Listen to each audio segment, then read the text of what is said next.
పరిగెడుతుంది. 2 రోజులు గడిచిపోయింది, కానీ నా ప్రయత్నం మాత్రం ముందుకడుగు వేయటం లేదు. ఇక నేను స్పీడ్ పెంచుతాను. నేను గెలిచి దొరబాబుకి నిజం నిరూపించాలి. జ్యోతి, నిజం నిరూపిస్తానని ఛాలెంజ్ చేసి వెళ్లారు, కానీ 8 రోజులు మాత్రమే ఉంది. మీ ప్రయత్నాలు ఎంతవరకు వచ్చాయి? రోజులు చకచక అయిపోతున్నాయి.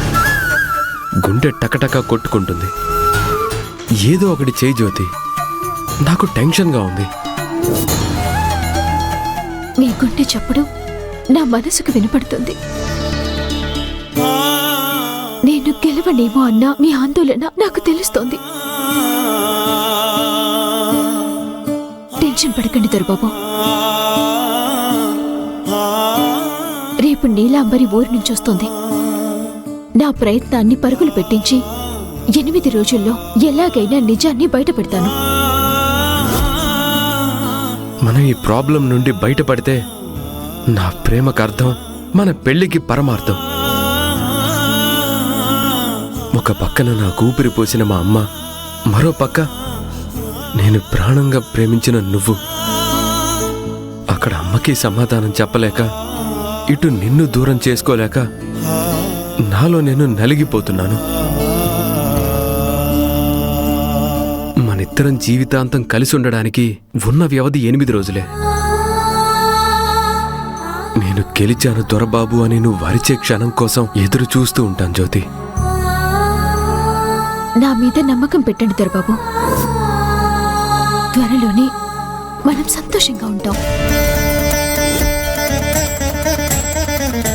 భారం మొత్తం జ్యోతి మీదే వేసి నేనే ప్రయత్నం చేయకపోవడం కరెక్ట్ కాదేమో. ఎందుకంటే తన తప్పేమీ లేదని, అదంతా మూఢనమ్మకమని, నీలాంబరి ప్లాన్ అని జ్యోతి బలంగా వాదిస్తుంది. అలా అయితే పూజారి అబద్ధం చెప్పాడా, లేక నీలాంబరి అలా చెప్పించిందా? తన జీవితాన్ని నిలబెట్టుకోవడానికి జ్యోతి 10 రోజులు గడువు అడిగింది అంటే తనే నిజమేమో. ఇదంతా కుట్రేమో. నేను పూజారిని నిలదీస్తాను. అప్పుడు కాని ఏదో ఒకటి తేలదు.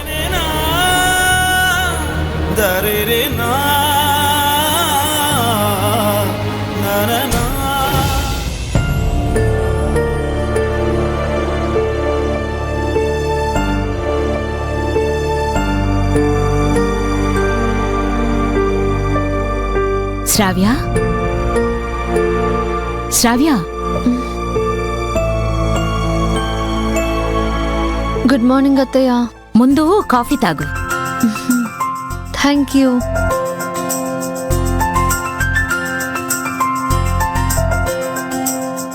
ప్రపంచంలో మనుషులు 2 రకాలు శ్రావ్య.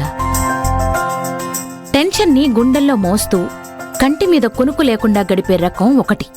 అది నేను. ఎంత టెన్షన్ ఉన్నా దాన్ని కబోర్డ్లో దాచిపెట్టి దుప్పటి తన్ని పెట్టి హాయిగా నిద్రపోయే మనుషులు 2వ రకం. అది నువ్వు. అసలు ఇన్ని సమస్యలు పెట్టుకొని నీకు నిద్రలా పడుతుందే? నేను నిద్రపోలేదు అత్తయ్య. జ్యోతి గురించి తెల్లవారులో ఆలోచించి జస్ట్ 5 minutes బ్యాక్ కాస్తలా కునుకు పట్టిందంతే. దాన్ని మనం టెన్షన్ పెడదాం అనుకుంటే అదే మనకి నిద్ర లేకుండా చేస్తుంది. ఇక్కడ మ్యాటరు ఎవరు ఎవరిని టెన్షన్ పెడుతున్నారు అన్నది కాదు. జ్యోతి ఎప్పటికీ రాజీవ్ జీవితంలోకి రాకుండా చేయడం, రాజీవ్ నీవాడు కావడం. అనుకోవడానికి ఆనందంగానే ఉందత్తయ్య, కానీ గడువు ముగిసేలోపు జ్యోతికి తెలిస్తే మన పరిస్థితి ఏంటి? ఏముంది, జ్యోతి రాజీవ్ సుఖంగా కాపురం చేసుకుంటారు. అది చూస్తూ నువ్వు రోజు కన్నీళ్లు పెట్టుకో. నేను నీకు స్నానానికి వేడినీళ్లు పెడతాను. కొన్నాళ్ళకి దానికి వేవిళ్ళొస్తాయి.